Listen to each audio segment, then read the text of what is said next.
papunta doon sa baba. Tapos dito merong punti. Yan. Merong punti dyan.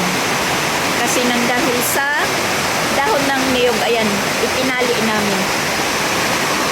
Yan, si Chrislyn.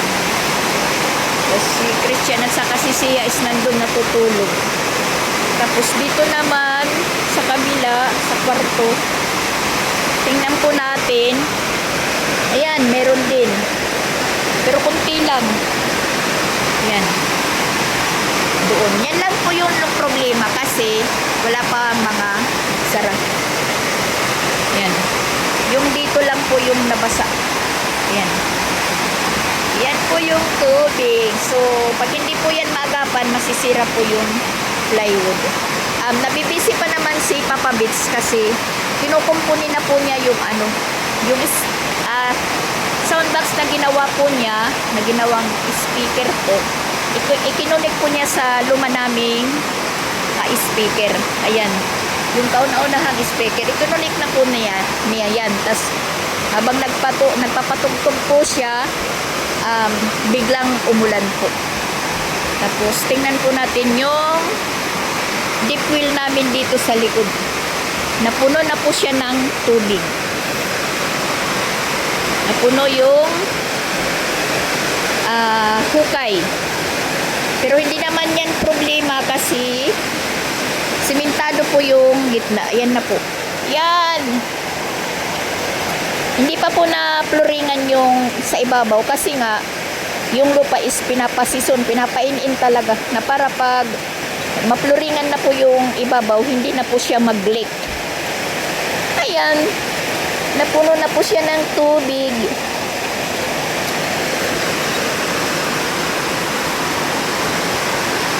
Malakas yung ulan. Kahit may kortina po dito, tumatagos pa rin yung pero ngayon wala na. Dahil wala na ngang hangin. Yan po yung problema pag umuulan lang. Saktong-sakto lang, pagkakuha ko ng mga nilabahan ko kahapon, kinuha ko kasi parang nagkulimlim yung panahon. Ayun, biglang buhos ko ng ulan. Malakas po siya.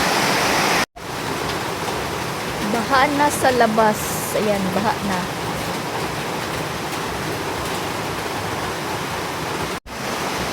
Yung gagawin natin guys is walisin. Para yung tubig hindi po maipon dito sa sahig.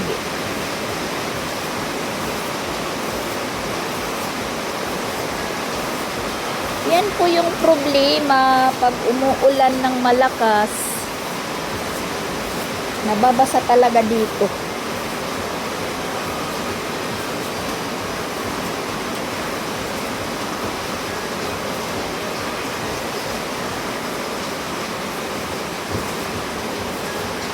Tapos nag-send si Jing ng picture, video na doon na naman po sa pagasan ng tubig na inayos po ni Ronald noon is umaapaw na naman po yung tubig. Siguro marami na naman pong dahon ng puno. Nakakabara na naman po yung dahon. Kaya hindi dumidiretso po yung daloy ng tubig.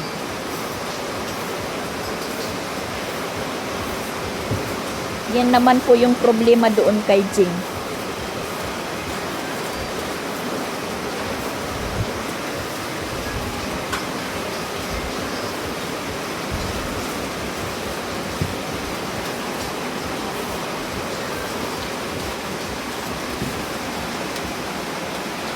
Good morning guys. Ayan, dugtungan natin po yung naudlot natin yung vlog kahapon. So ayan, Lunes, alas 8 na po yung oras. Siyempre, malis na po yung mga estudyante. So yung naiwan na lang dito is kami ni Papa Bits. Asa kasi Ronald is nandito pa, hindi pa umalis. Natutulog po siya. Tapos, ayan, mula kahapon, malakas na ulan. So, yung nangyari po, maputik po yung labas natin. yung mga motor. Madumi yung mga gulong dahil sa putik. At saka may nakita si Papa Bits na kalapati sa likod. Tinatawag po niya lumalapit. Tapos pinapasok ko siya sa doon sa likod, over the bakod, pinahuli ko. So ayan, napansin ko po guys, pinakain namin. Binigyan po ng bigas, pinatuka. So kumain po siya. Tapos hinuli ni Papa Bits. Binigay sa akin, tas ayan, inano natin sa tangkal ng mga tuta. Tangkal noong maliit pa si Shaira. Yan po. Napansin ko po,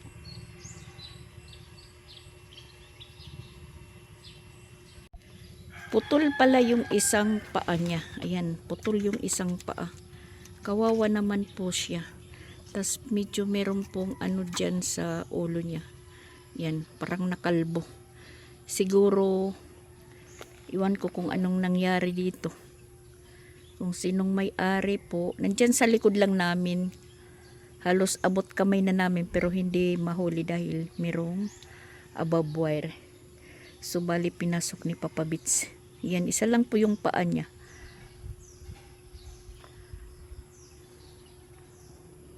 Kanino kaya to? Dito siya napadpad sa likod namin. Tapos gustong abutin nito. Inaano po niya dito, inaakyat. Gustong abutin ng anak ni Shaira. Sige. Kamot ng kamot. Tahimik yung bahay dahil kami na lang. At saka, syempre, sa mga ganitong oras, yung routine natin is mag-uumpisa po. Meron na po akong nakababad. Nakababad na naman. Kahapon hindi tayo naglaba dahil umulan. Saktong-sakto lang po na pagkakuha ko ng mga nilabahan ko is bumuhos yung malakas na ulan. Ano? Ha?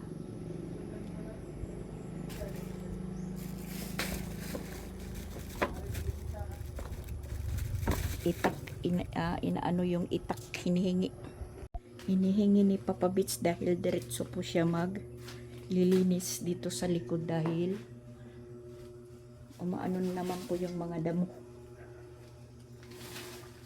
kumakatay po sa barbwire. Yan.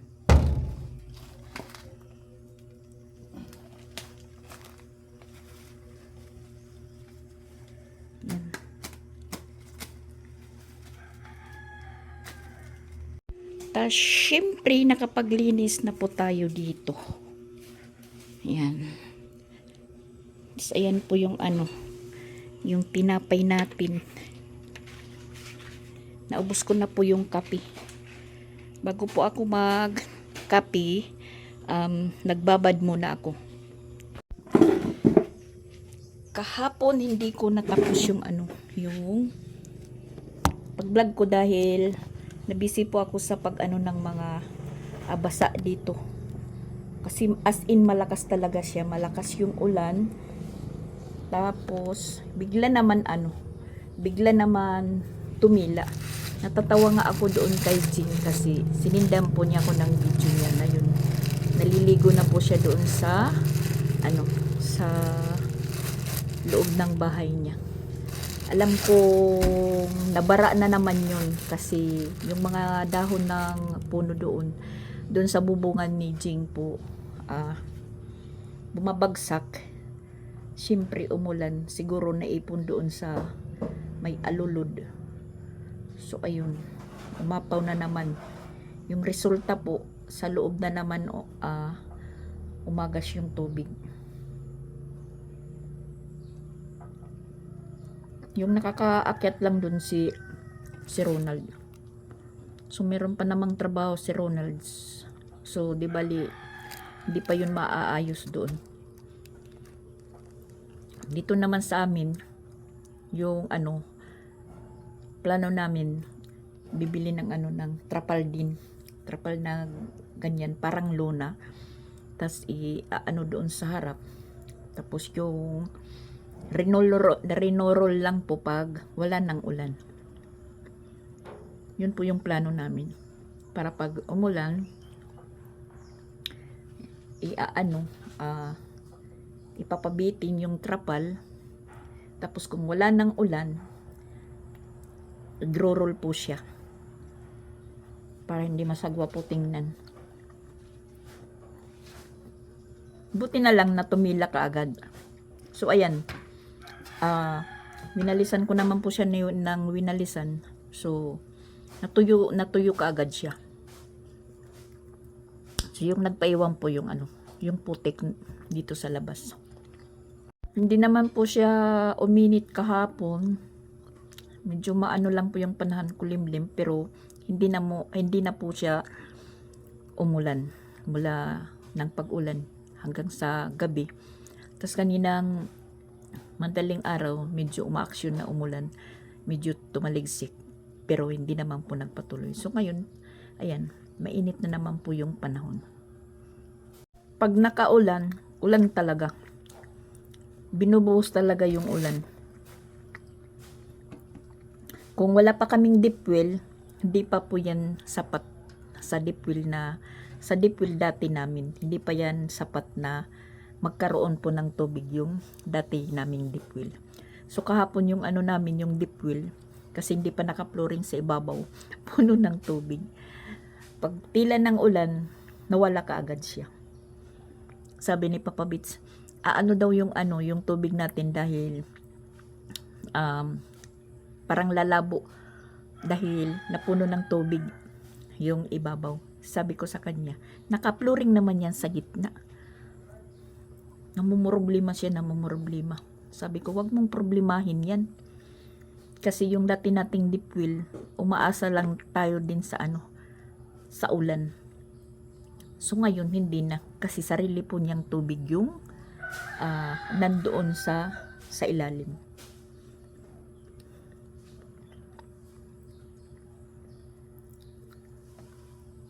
Nakita ko lang po ito sa tindahan. Parang nung bata pa ako, ito po yung paborito kong tinapay. Yung tawag dito is pandikarni. Nung kabataan ko pa. So kanina nakita ko, sabi ko, ay, bibili ako nito. Sa tinagal-tagal ng panahon, ngayon ko lang ito nakita. Sayang, kasi wala yung mga bata, nakapasok na.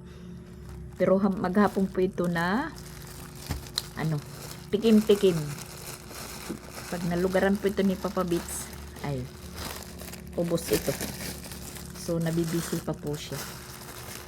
Yung sound box po niya, ikinunik po sa dati niyang sa kauna-unahan pong speaker. So gumana po siya. Na-try niyang magkanta-kanta kahapon. Isa pa noon na hindi po ako nag-vlog, hindi ko pinagpatuloy. Binigyan ko po siya ng chance. Sige, kanta ka dyan pa sounds. Kasi parang linggo naman kahapon, nag-relax muna tayo. Binigyan ko po siya ng chance na nagpa-sounds. Sabi ko sa kanya, sige, magpakaano ka dyan sa sounds, kanta-kanta ka dyan. Maghapon talaga yung yung kanta niya pa sounds hanggang mag-loading dahil yung internet na po yung sumuko. Nagkakawala-wala na po yung signal. So ayun, tumigil na po siya. Pero medyo hapon na. So hindi na tayo ginanahan na mag-continue na mag-vlog. Sabi ko, bukas na lang po ako magpapatuloy. Ayun. Meron nga akong dapat i-MID. Hindi mamaydi-maydi. Siguro ko hindi inaano ni Mita yung ni Papa Bits. Yung busis. Kasi maingay. Na-connect na po siya. Gumana na po yung speaker na ginawan po niya ng box. Bali sound box na po yun.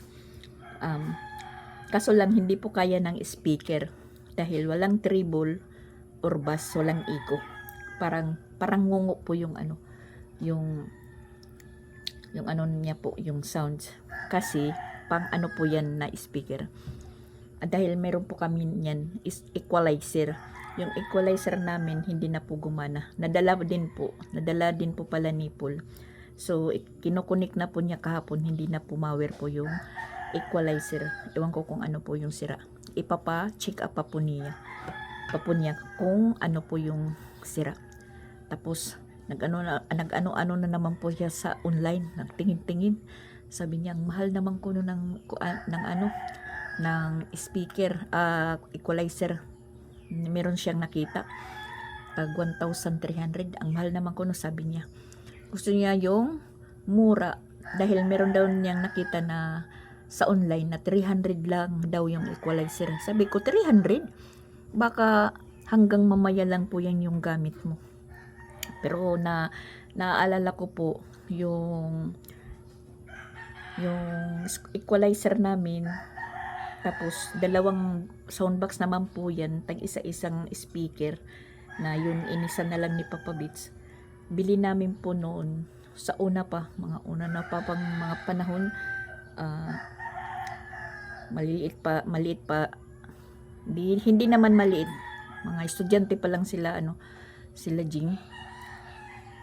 Yan po yung pinakauna-unahan namin na pinaka-appliances doon sa Tacloban. Siguro yung bili namin dyan is 4,000. One seat na po yan. Equalizer at saka speaker. Maganda po yun, maganda. Maganda po yung sounds na yun. Yung tunog ng sounds namin noon. Na natambay. Hindi na po nagagamit. So ayun, yung nangyari po is nasira lang. Kasi hindi na po nagagamit doon sa Tacloban. Kasi hindi naman po yan di Bluetooth. Parang kung ikinokonek talaga sa TV, ganun. Sa basta hindi di Bluetooth, kaya hindi po na nagagamit. Katatapos lang natin maglaba guys, ang akala ko is uulan. Ayan, hindi ko linabas yung mga nilabhan. Dito ko lang nihangir sa loob kasi nagdilim po kanina akmang ulan. Tapos hindi naman po nagpatuloy. Ayan. Uminit na naman. Yung oras is 11:30. So, walang project si Papa Beats ngayon na ginagawa. Meron na naman po niyang naisipan na gawin. Yung mga una-una niyang mga project na tubular, ayan. Pinipinturahan po niya yung may mga taya. Mga winildingan. Yung mga winildingan pala. Yan naman po yung pinagkakaabalahan po ngayon. Natapos na po yung niya, project na soundbox. Tapos yung upuan na ginawa po niya, ayan. Naupuan na po niya. Tapos ayan yung frame ng ref. Tapos frame ng dispenser. Tapos yung kayuran, ayan, pininturahan na po yung mga winildingan. Tapos yung ginawa po niyang upuan na parang principal, ayan po. Tapos na po niya pinturahan. Yan. Tapos yung sa aircon. Ayan po. Tapos ito naman po yung target niyang pinturahan. Yung hagdanan. Ito. Yung hawakan. Kasi nakikita na po yung katotohanan. Tas ayan, nagkulimlim na naman. Yan lang po yung panahon namin. Nagkukulimlim, umiinit, nagkukulimlim. Yan. Kanina parang umaksyon umulan, nagtaliksik, pero hindi po tumuloy. Tsaka ayan po yung sabi niya, aalagaan daw niya yung kalapating putol. Si Putol yung pangalan niya. Yan. Linagyan po niya ng sa waray po is hapunan. Ito. Patungan niya, patungan. Parang nanginginig po siya guys, nanginginig. Kasi nga walang ano. Kasi nga putol yung paa niya, putol. Kawawa naman. Ewan ko kung bakit. Buksan natin, buksan. Tingnan po natin yung ano niya, paa. Hey! Yan, lumulusot. Inano talaga, pinutol. Oh. Kawawa naman po siya. Pinutol talaga. Ano bang kasalanan nito? Ba't pinutol? Parang nahirapan po siyang... Yan, yan, yan. Lumulusot kasi. Parang hindi siya nakakalipad. Pinutol talaga. Huh? Tingnan nyo. Ay, nagblurred. Pinutol talaga, pinutol. Ito naman,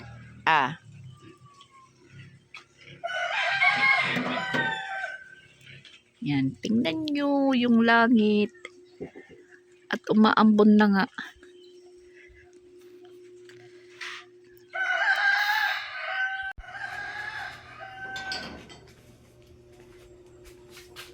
Pati ref. Pinipinturahan. So, ayan guys, alas 5 in punto ng hapon. Tapos na po kaming kumain. Kasi po, hindi po kami nag-breakfast or nananghalian. So, bali bumili po tayo ng ulam, buto-buto. Niluto ni Ronald, naluto kagad. So, ayan, natakam po kami. Kumain po. Na lang po kami kahit maaga pa. Yan na lang po yung natira. Pero meron naman po ulam si Sansan. Tinirhan po namin kasi wala pa si Sansan. Hindi pa dumating. Yan po yung kay Sansan. Tapos yan po si Sia.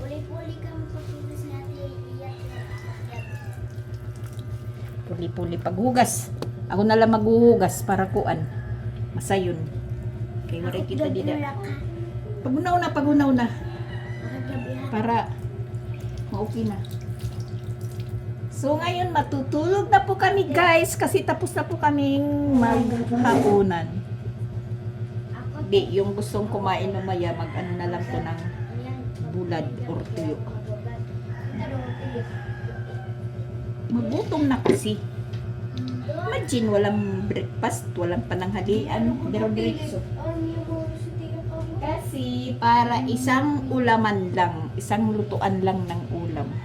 Kagabi, yung ulam namin, nabili si Ronald ng baboy din, yung laman, sinabawan din. Tapos ngayon naman, requesting Papa Bits, buto-buto.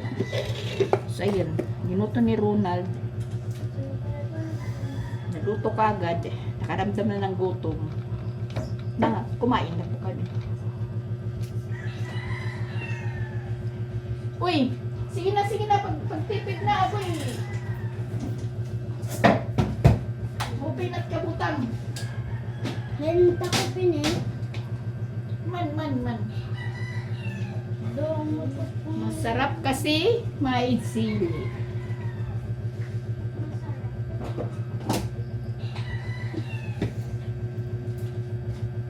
siya kita do.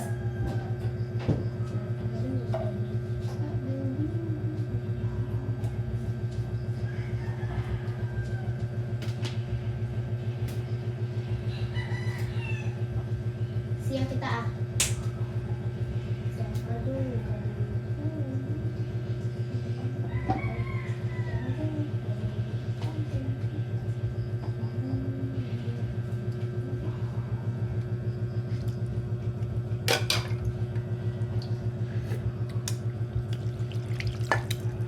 Para kira Shaira. Nakasabaw din sila, nakasabaw. Tapos yung buto dito sa likod.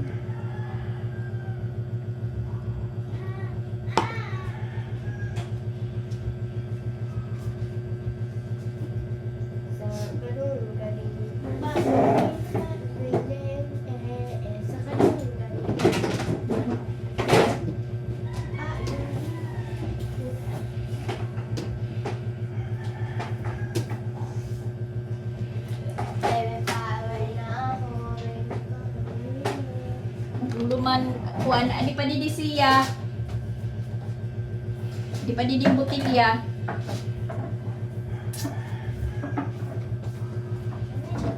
Kakadong. Kadong din.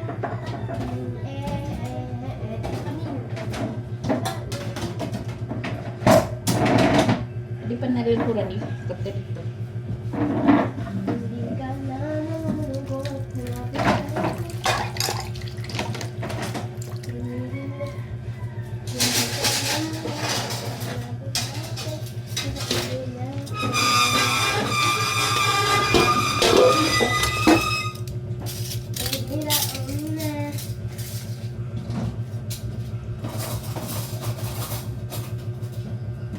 Punasin mo pa ito, punasin. Sugara, ayo libot-libot, sugad, straight lang, straight. Salurat kamot. Pinaikot-ikot mo, babalik-balik lang yan.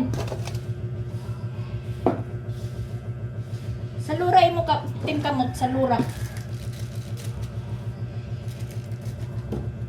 Nagpa-powder tayo ng pangsabon kasi naubusan na ko kami ng liquid. Ng action. Uy, pahiri pa ito otro.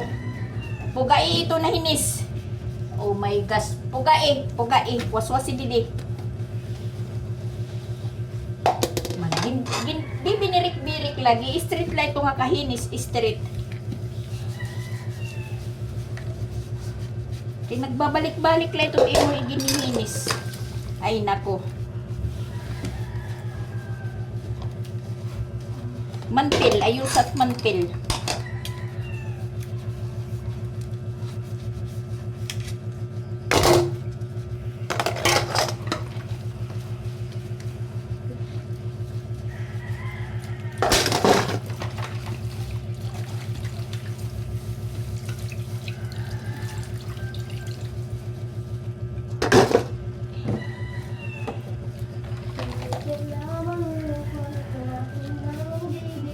Pangita ating pagsipid pangita Tingnan mo yung mga kasulok-sulukan.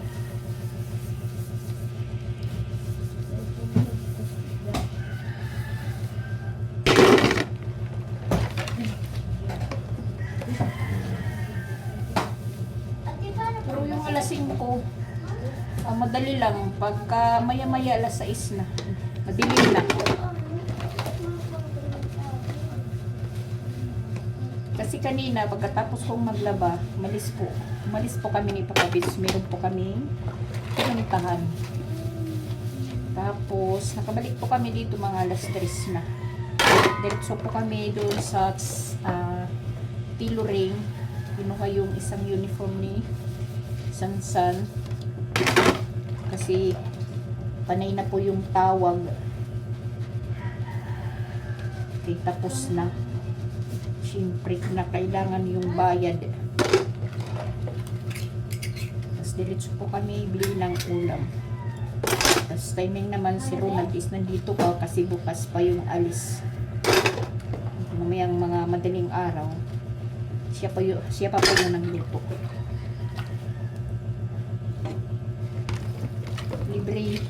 Libre ship cook tayo ngayon, libre. Kasi nandito pa si Lunax. Tsaka ayan na naman po. Parang iiyak na naman yung langit. Parang iiyak na hindi natutuloy. Oy, may mga assignment ka mo, may mga assignment. Siya. May assignment? Ha? O. May assignment. Tapos nagsisinilpon. Adi siya, may assignment. Sige, hala. Ang silpon na laka mo. Yeah. Alas 3 ka pa lang na uli.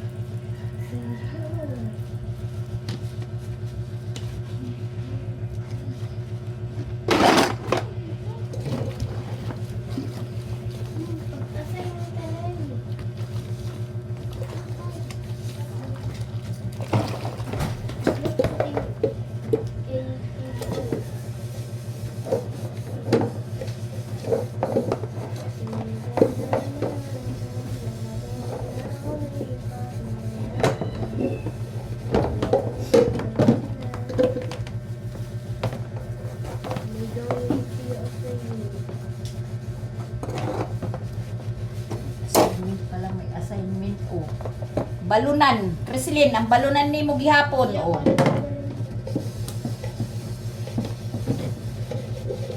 Insisiring pa nga pag-aabot ni kang eskwelahan. Kuha ulit mga balunan. Hindi yung kinabukasan na ilalabas. Kung ilan gagamitin, yun na yung paglabas.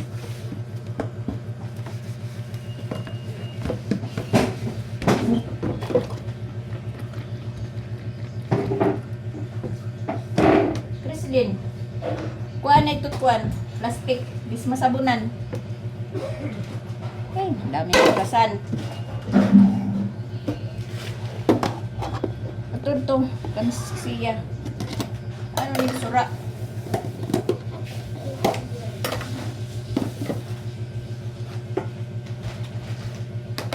Ano yung siya nga imukuan? Nagkalat naman ini.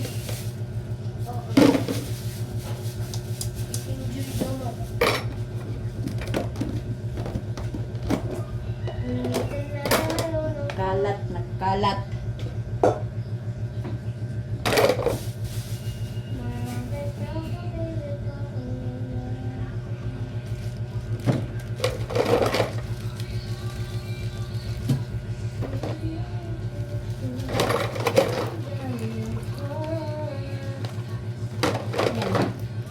Talagang hindi kakayanin ni Creslin yung hugasan.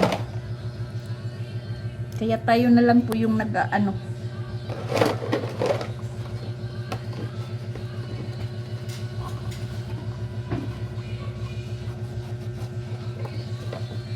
pakarami.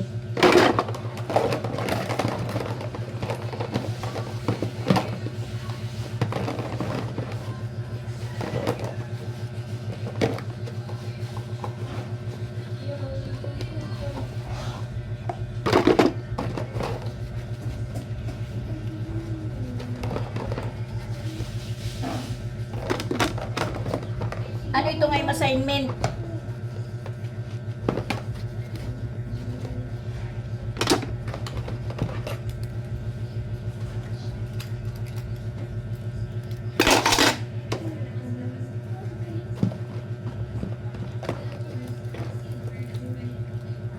Paagas nga to, paagas. Paagas. Creslin, paagas.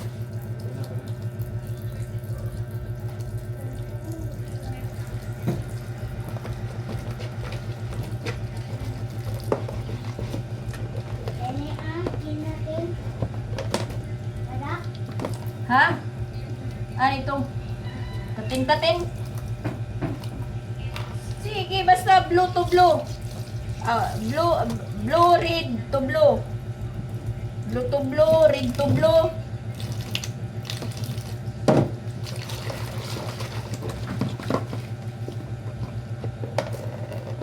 Oh my gosh.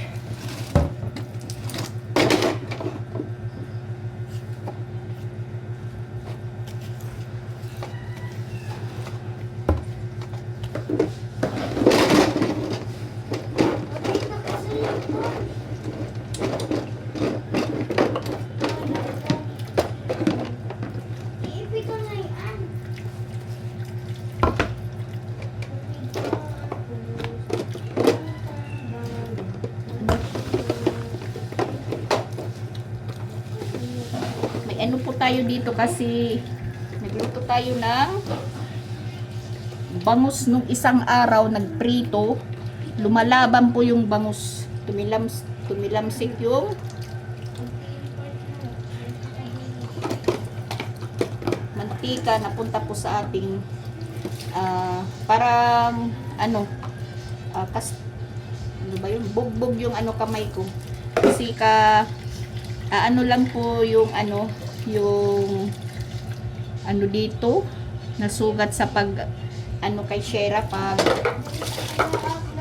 gupit. Gumaling naman, tas ito naman meron tayong mga pasok. Yan. Mga pasok. Dito po yung malaki. Linagyan ko ng bandage dahil hapdi kung nababasa. Naglaba tayo, nakaband-aid. Kasi pumutok. Pumutok yung nasunog.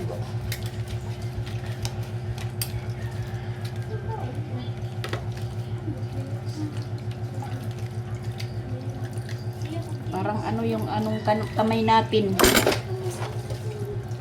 Lagi lang na sasaktan.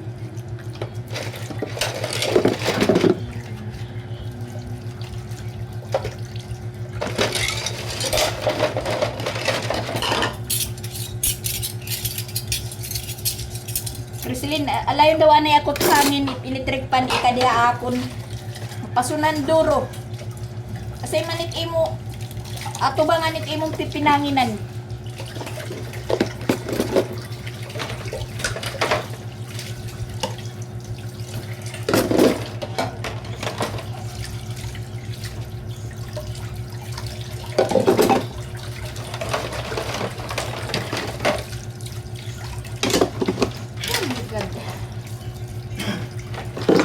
Init.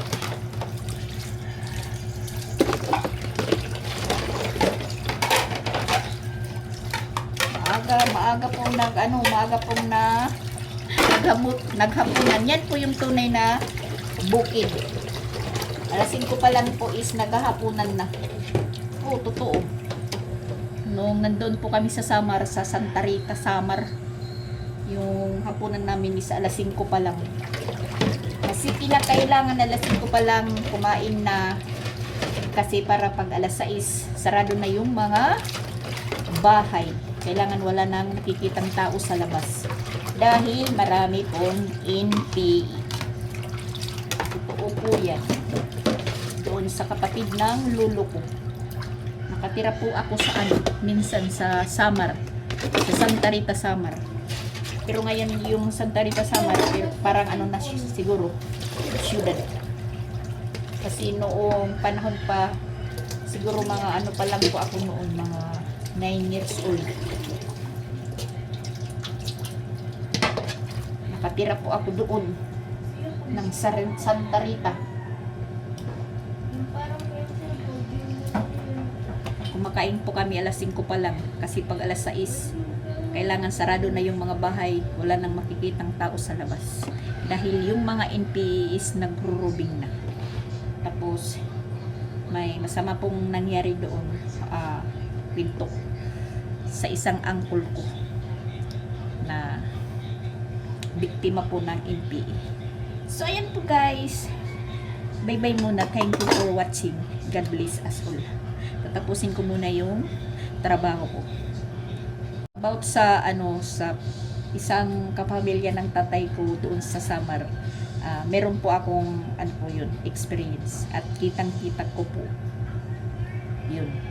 Bata pa po ako, hindi ko nakakalimutan. Napakasakit, pahabol, kaya mula noon hanggang ngayon hindi na po ako bumalik.